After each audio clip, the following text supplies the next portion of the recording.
We've been on a 3-day adventure with our good friends Carol and Pete from the Epic Family Road Trip. We're out here in the desert, and I wanted to sit down with them for a minute. Regena and I have some questions for you all. This is going to be a great conversation for Coffee One Take, guys. Stay tuned.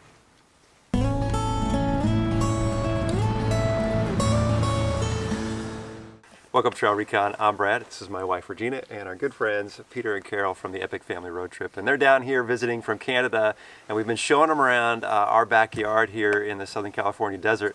And it's been awesome seeing you guys again. Yeah, we did a trip with them years ago in Baja. We've been wanting to get together again, and just hanging out here has been so much fun, and the weather could not be more perfect. Gorgeous. Everything's been just amazing. Yeah. We just love this area. It's our first time here in the Anza Borrego, and we will definitely be back. Yeah, we've only seen this much of it in the last 3 days. It's been pretty awesome. So if you've never joined us for an episode of Coffee One Take, we grab a cup of coffee or fizzy water, and we don't edit. We just let the camera run and just talk about what comes to mind. Now Regena and I have put together quite a few questions for you all, because you guys have been living out of your vehicle with your 3 kids full-time in your Jeeps, doing some amazing things all over the country. I think it's pretty awesome, and I think there's a lot of things that you guys could share with folks that would be very interesting, but maybe you could just start by telling us, how did this all start? Yeah, it started with a dream, not a dream at night, but a dream of ours. We were encouraged to write down, something that was a personal dream. We were really good at doing business goals and dreams and so on. I could rattle off our business goals, but someone encouraged us to say, no, I'm talking about you and your family. And so I wrote down what was an impossible dream at the time. I said, I think I would love to take 3 months, get a motorhome or something, and just go explore some of the big parks I had seen when I was younger. And we wrote that down. We kept that dream in front of us, and it wasn't 5 years, but about 8 years later, we were able to realize that dream. Now the 3 months turned into a year, and then we're 6 years later, we're still at it. That's amazing. Yeah. Okay. What do you got? Okay. So was there an adjustment period that you went through? I mean, you planned on 3 months, and it's gone on for a few years. So. Oh, definitely. I think, just different routines. A new place almost every night or every few days. That's different. Finding, I don't know, like. Oh, I mean, I think, when you're living in a house and you go shopping at the same place, you learn the aisles, and all of a sudden she's walking through completely random places, and we have no idea what's where, what brands are what. I mean, there's that type of thing. Adjusting to living in small quarters is different. And with 3 kids. With 3 kids and a dog. There's challenges, but it's also very, very rewarding. But yeah, if someone wants to get into this, and people ask us all the time, we're thinking of doing it. Life's not going to be necessarily easier, and you don't do it because you're choosing the easy life. We chose it because it was going to be challenging. It was going to teach us to be better people. It was going to make us not so soft and so reliant on everybody else, and so it's probably going to be a lot more challenging, but you're going to have a lot of fun doing it. Tons of problem solving as a family. So this isn't a perpetual vacation, then, Correct. is what you're saying. This is life, Awesome. but you're enjoying it. Yeah. If you could pick out like the biggest challenge that you've had in the last 6 years, is there one that stands out? Doctors finding keeping up with dental, eyeglasses, because you're in a different country, and you might be in this state this month and in that state, but you need to get things taken care of. And people, I think we didn't think of that when we hit the road. So when people ask us and they have kids or different things, I'm like, just remember, you're going to be finding different doctors and different things. You get to meet and make friends with a lot of really interesting dentists around the world. One of our sons, Pete, was challenged with type 1 diabetes while we were traveling, so ended up in the ICU, and so that was definitely a family challenge. But he has such a positive attitude about it. He embraced it from day one. He said, I have type 1 diabetes, but it doesn't have me. That's and awesome. so he's, 2 months after being in ICU, he was climbing a mountain. He was at 11,000 feet or whatever, just embracing the whole challenge. And that was a good example to all of us as a family to not let challenges, change and stop us from doing what we're doing. Yeah. So we've had experiences around the world trying to find insulin or finding dentists or. So or we're on a flight and he's like, I forgot my insulin in the fridge, and then you're in a whole nother country trying to find it. We were just quickly tell that one story. We were leaving New Zealand to go to Australia, and we were getting on an early bus to get to the airport, and then the lady, one of the cleaning ladies, ran down and she spoke in broken English. Most of them in New Zealand were from Fiji, and she said, stop, magazine, in your room, magazine. And we're like, a magazine in our room? We said, it's okay, we don't need it, whatever it is. We didn't have a magazine up there. And it's fine. And she's like, no. And we said, don't worry, we're in a hurry. And we left and got on the plane, and we're halfway to Australia, crossing the Red Desert up there. You know that scene in Home Alone where she's like, Kevin! That's what I did. I was like, not magazine, medicine! She was saying medicine. Yeah. So we left all his insulin in the fridge. Oh my God. So then we had to, we were going to Indonesia, actually. That's where it was, and we had to scramble to find insulin. But these are things you adapt to over time. But those are some of the challenges. Yeah. Receiving packages is another very difficult one. Yeah, that's the biggest one probably. Yeah. We never know exactly where we're going to be, so we have to guess, and then we order something on Amazon, pick an address 2 weeks ahead, and then hope it's there. Yeah. So you're kind of like forecasting magic crystal ball things. Yeah. Like, okay, where are we going to be? Yeah, the biggest thing we've learned is to be flexible. Sure. Okay. Yeah. Yeah. And what I noticed from you guys is not only are you super flexible, but you have the right attitude. Like, you guys have such a positive attitude, even when you're overcoming challenges. We were talking around the campfire last night about a challenge, and you were smiling about the challenge. I mean, I think that's so important in overlanding and just in life in general, is to have a good attitude about stuff. Yeah. You're forced to face the situation, and you can only take it one or the other way. Yeah. And you take it positively, even if it's a difficult one, or you can choose to take it in a negative way, and that's not going to do you any 100%. good. 100%. Why choose to be unhappy? Yeah, right, exactly. right. Okay, I'm going to take this next question. Okay. Okay. Yeah, that's definitely Okay, so when we met for the first time, we went down to Baja. Marco took us down to Baja on an awesome trip, and you were in one Jeep with 3 teenagers in the back that entire trip, and I was blown away about how efficient you guys had become in there, but I was like, man, that just seems so cramped. But now you have 2 Jeeps, 2 adventure bikes, and a trailer. Yes. How has that transformation been? Ooh. Oh man, it's luxury. Hey, Kevin. We just have so much room. Yeah. But yeah, the kids were, in the last couple of years, have just grown. They're not the kids anymore. They're young adults. They're my height now. I don't think they can even squeeze into the back of the Jeep anymore. You couldn't do it if you wanted to. I think we had to one time, and I was in the back. Being the shortest. Yeah. So, yeah, and so having the 2 Jeeps, everybody can, and the 2 bikes, everybody's driving. A lot of the times, Caroline's running the cameras, as you saw yesterday. But yeah, it's given us a lot more space, a lot more room. The trailer's a fairly new acquisition, and it's taken a lot of the stuff we had in the back of the Jeep, now spread it out. Yeah. In terms of sleeping room, when we just had the one Jeep, we had a rooftop tent, which was the upper suite where Carol and I slept. The upper suite, I like that. Okay. We did have an awning with a tent so the kids would bunk. They had cots in there. So we always had pretty decent sleeping room, but now we've got plenty. You can take your pick, this rooftop tent or that one, or a ground tent, or in there, so it's kind of nice. It's awesome. Okay, Very cool. yeah, next one. Yeah. Okay, so how has, YouTubing, the whole experience of filming either enhanced or detracted from your adventures? It's been a huge, amazing thing for us for a couple of reasons. One,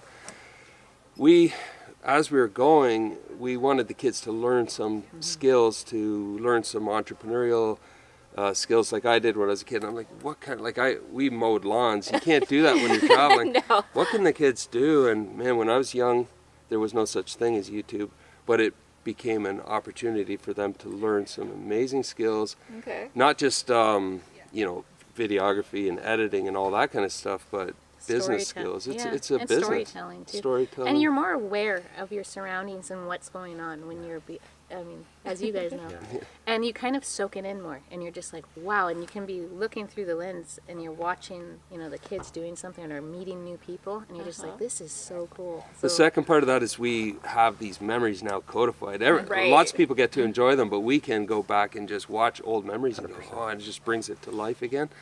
And the third thing is, we're not filming 24/7, right? So we set off with 3 values: work, play, care. And work, we value hard work, so we do work hard at it. Play, we actually play harder than we work, and there's a lot of off time where when cameras aren't rolling. And the care part is we try to show that we care by leaving the people we meet and the places we visit a little better than we found them. So with those 3 core values, it's helped us find a balance.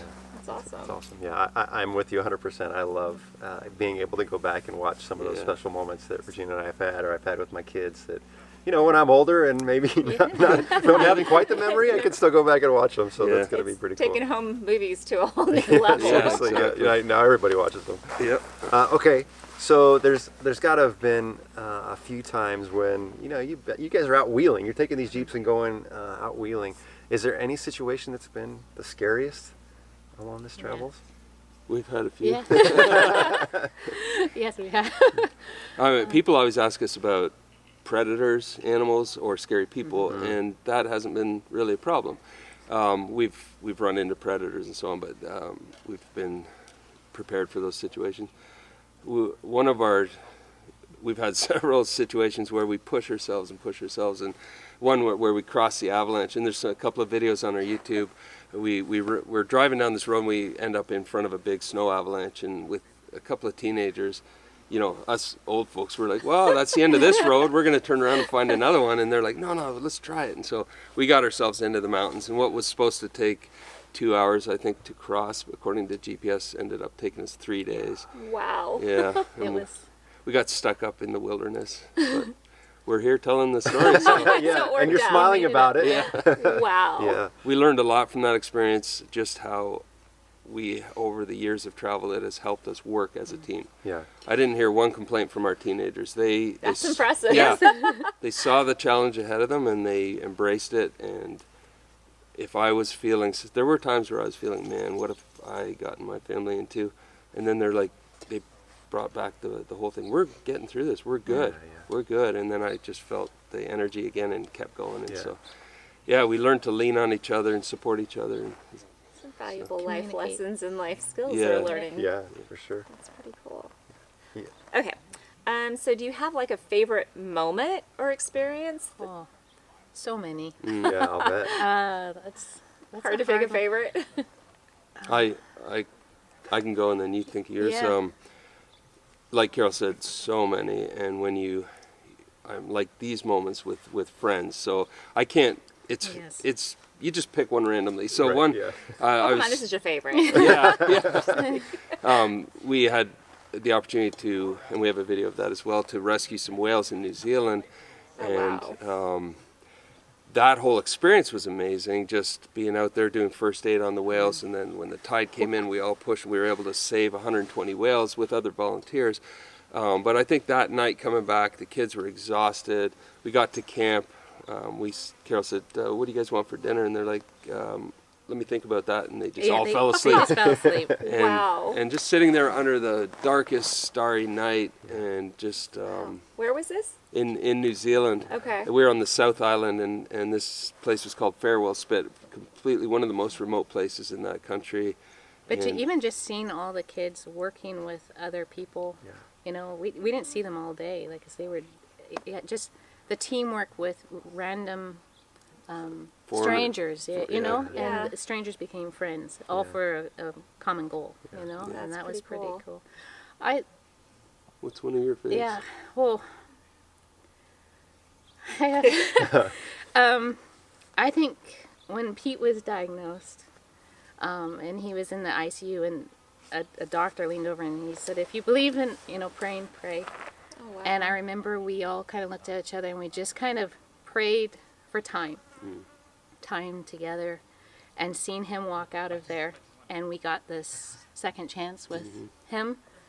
to spend time together, and that has been this whole journey. And so when I see them and they worked so hard for these bikes, it took them 4 years, or seeing Caroline, her dream was to see the Northern Lights, and she's just, Mom, Dad, like all night long. 3 o'clock in the morning. 3 o'clock in the morning, she's filming this, and she got to see, one of her dreams, and the boys riding on their bikes, and I'm like, for us to sit back and you're just soaking it all in, seeing their dreams come true. That's amazing. Or you get to go with other people and they get to see something and you get to witness that. Yeah. That is amazing, I think, for me. So I think to wrap it all up is just the time we get to spend together. That's awesome. That's so pretty cool. You guys have had so many amazing life experiences. That's so, hey, buddy. Hi, Hey, Lindsay. there he is.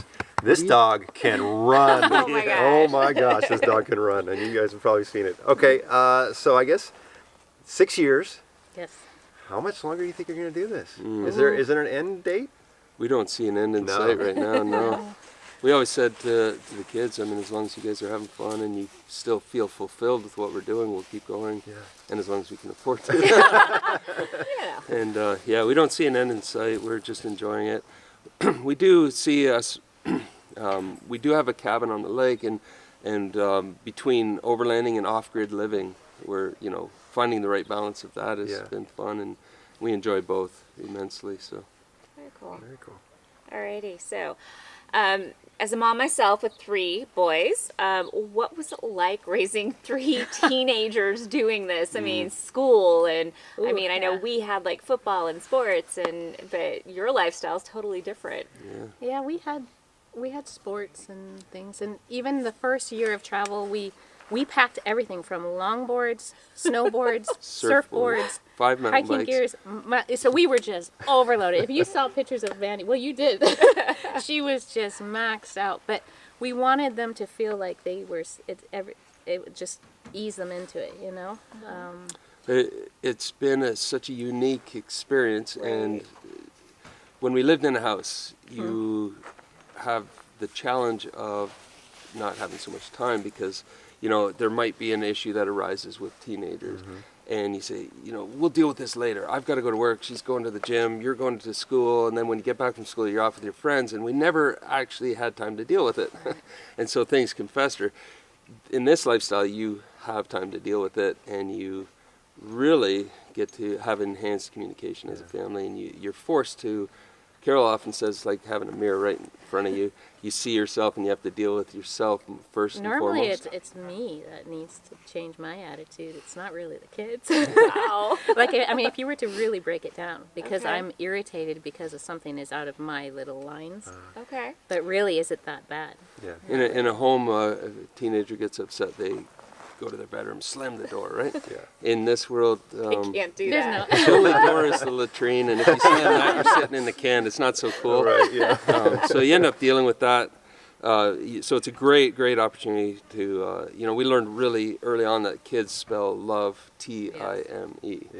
And this has given us the opportunity to spend a lot of time together. In terms of education, there's so many awesome programs. Luckily, when we started, out of Ontario, where we're from, there was what was called the Independent Learning Center, and then there was a virtual learning. And when we were in North America, we could do virtual learning. It was live classes online. Oh, wow. But as we got west, the 3-hour difference started to play into it. And then when we went down under, Sunday morning at 3 o'clock is Monday morning over here, So and it 3 just in the didn't work. morning, they That- were waking up to do exams. Oh my gosh. Yeah, no, that's not cool. So we switched to this other program called ILC, which allowed them to work. It wasn't teacher-led, but they could reach out to their teachers. So it was more independent learning, and that was even better. It just forced them. What they've become is intellectually curious, and they dig as deep as they want into a subject. So they'll go back and talk to friends that, through public school, and they'll brush over a subject. And these guys will deep dive like 10 layers deeper, and they're like, amazing. "Where'd you learn that? We didn't learn that at school." Well, it was interesting to them. They went in. The other thing about that education, I think it's the best education you could ever get, is, for instance, they were learning about when the Vikings landed for the first time in North America, and it was in a place called Lanceau Meadows, in the farthest east you can go in Newfoundland, and this was when they were doing virtual school, and I watched the class. I was kind of listening in, and the teachers were talking about it, and he's like, "Wait a minute, Pete, you've probably been there." He's like, "Actually, yeah, we were in Lansing. Tell us about it." So he could talk about touching the artifacts, feeling the wind coming off the North Atlantic, and just how it must have been for the Vikings. Rather than, you can learn from a textbook and a lecture, but being there hands-on, and so many of those incidents and those experiences around the world have driven their education. That's awesome. Well, I know I'm supposed to have the next question, but I think this is your question. It is, because I'm relatively new to doing all this, so hygiene. Yes. How do you manage that on the road, and do you miss hot bubble baths? Oh, of course. But we do have a wood-burning hot tub up north. Okay. And yes, So rather than a bubble bath, our big luxury was our bubble bath was our hot tub. Okay. And to sit at night in the hot tub was our luxury that we just Underneath didn't. the starry sky. Yeah. And that was the first thing we missed traveling. So we've got creative. How can we get not completely miss out on that experience? So yeah, we got a wood burning hot tub at the lake, so we could do that when we're there. Okay. And when we're traveling, every once in a while we put in at a nice place or a resort and hit the hot tub so together. it's not all roughing it all the time. It's not always roughing it. You need to, just, decompress? Yeah. Get all cleaned up and have like really nice clean sheets. No sand. And a fancy dinner at a restaurant. Yeah. So Pete we don't and I will sneak out. Sometimes the Nice. kids will join us with that, but yeah. Okay. And then on the road, the technology's improved in the last 5 years, but we have now an on-demand hot shower. We can dip into a river. Huh. The water comes through an on-demand heater, and you can have a hot shower for an hour if you wanted to. And Caroline does. Trust me. We need that. Here we We'll go. hook you up. Okay. We know some people. Awesome. Okay, so we got just a couple more questions. I think we could sit here and talk for an hour, but we're gonna run through these because the camera will shut off at 30 minutes, so I got to be careful. What's the one thing that you know now that you wish you would have known when you started? Yes. That's a good question. I mean, I would say if I had known back then how awesome the experience would be, how many opportunities it would open for the children, because that was a worry of ours, what an education they would get, and what it would do for us as a family, then we probably wouldn't have hesitated so much. Definitely would not have hesitated. We would have just jumped right in. Yeah. But we didn't know that back then. It was all We had unknown. we had our doubts in the beginning, Yeah. but they went away pretty fast. And we hear that from a lot of folks, and and what advice would you give us? And if the opportunity's there and you're comfortable and you've done your Finances and research. to a certain extent, then just go, because many people think about it so long that the opportunity passes them. Right. But And even if it's just not just like a 3 month or a month or I mean, it just do it. A weekend, just get out Take there. the opportunity to get out with your family. It Get away doesn't have from to be 6, screens 7 years. No. But it sounds like it's been pretty cool. Yes, it has. I got to think it's massively inspiring to a lot of the people that follow you guys. I mean, because knowing that you could have done it this long, obviously doing it for a short period of time, well, I can do that. I mean, that's got to, you've probably touched so many lives that maybe you don't even know about, which has got to be pretty amazing. Hopefully, that's kind of what we hope to do, is encourage families to spend time together. And they say, why out camping? Well, because there's something magic about doing that, sitting around a campfire. There's no screens. It's no use looking at your iPhone when it's not connected. It's really boring just looking at it. So there's nothing to scroll through, and you just enjoy the sounds of nature as a family. There's a magic to that. So we'd encourage everyone to do it as long and as short and as many times And as you you meet can. so many wonderful people. Like even you are We're now good friends because of this, and we've met people all over the world. A question the kids get a lot is, how about your social life? Do you feel isolated? And it's been exactly the opposite. They have great friends, quality friends all over the world, and they get to speak with younger people their age, and people much older than them. And I would ask we're used to it, how the kids are, but I would ask people like you, They're what's it like communicating? incredibly articulate and confident, and it was just great watching them, interact with people. I was sitting back the other day, and they have no qualms about sharing their stories and experiences, and I would say you have raised some incredible, smart, confident kids. 100%. Thank you. Oh, Yeah, thank you. I mean, last night we were hanging around the campfire and just listening to them talk and some of their stories. I was leaning forward because I wanted to hear more. Yeah. They had some great stories to tell. It's awesome. Thank you. Okay, one last question for you guys, because this is super important. How many miles are on the Jeeps? Van. Well, Vandy's the original, and it's pushing, it's 250 plus probably 150 of tow miles back when we used to tow it. Yeah. This one's pretty new, and what are we getting to, 79, 80 or 80. 80 something? Yeah, 80 something. But we don't, we're not crossing as much ground as in the first year when we were trying to go state to state and cover all the states and all the provinces. So it's a lot of off-road miles too. But yeah, they've held up. They've been very good for us, and we don't want to jinx that. 250 plus miles on a JK. Yes. And still running strong. That's Yes. as hard as you have beaten it. I think that says a little bit about that Jeep, right? Yes. So that's awesome. Yeah, we were thankful. Yeah. She's done good. Yeah. Well, I can tell you that Regina and I have really enjoyed spending the last 3 days with you guys, and let's not wait a couple years before we Yes. connect again, That sounds like a plan. because I love hanging out. Yeah, with we've you guys. enjoyed the time as well. Yeah. The trails have been awesome. The food has been incredible, and the company is the best. Yeah, So. it's been a great 3 days. All right, guys. Well, we're going to wrap it up there. If you are not following Epic Family Road Trip, you need to head over to YouTube, follow them on Instagram. You're going to love their videos, the stories. They're an inspiration to many of us. They're an inspiration to me and Regina, I think, as well. So, guys, thank you so much. Thank you so much for watching, guys. Safe travels.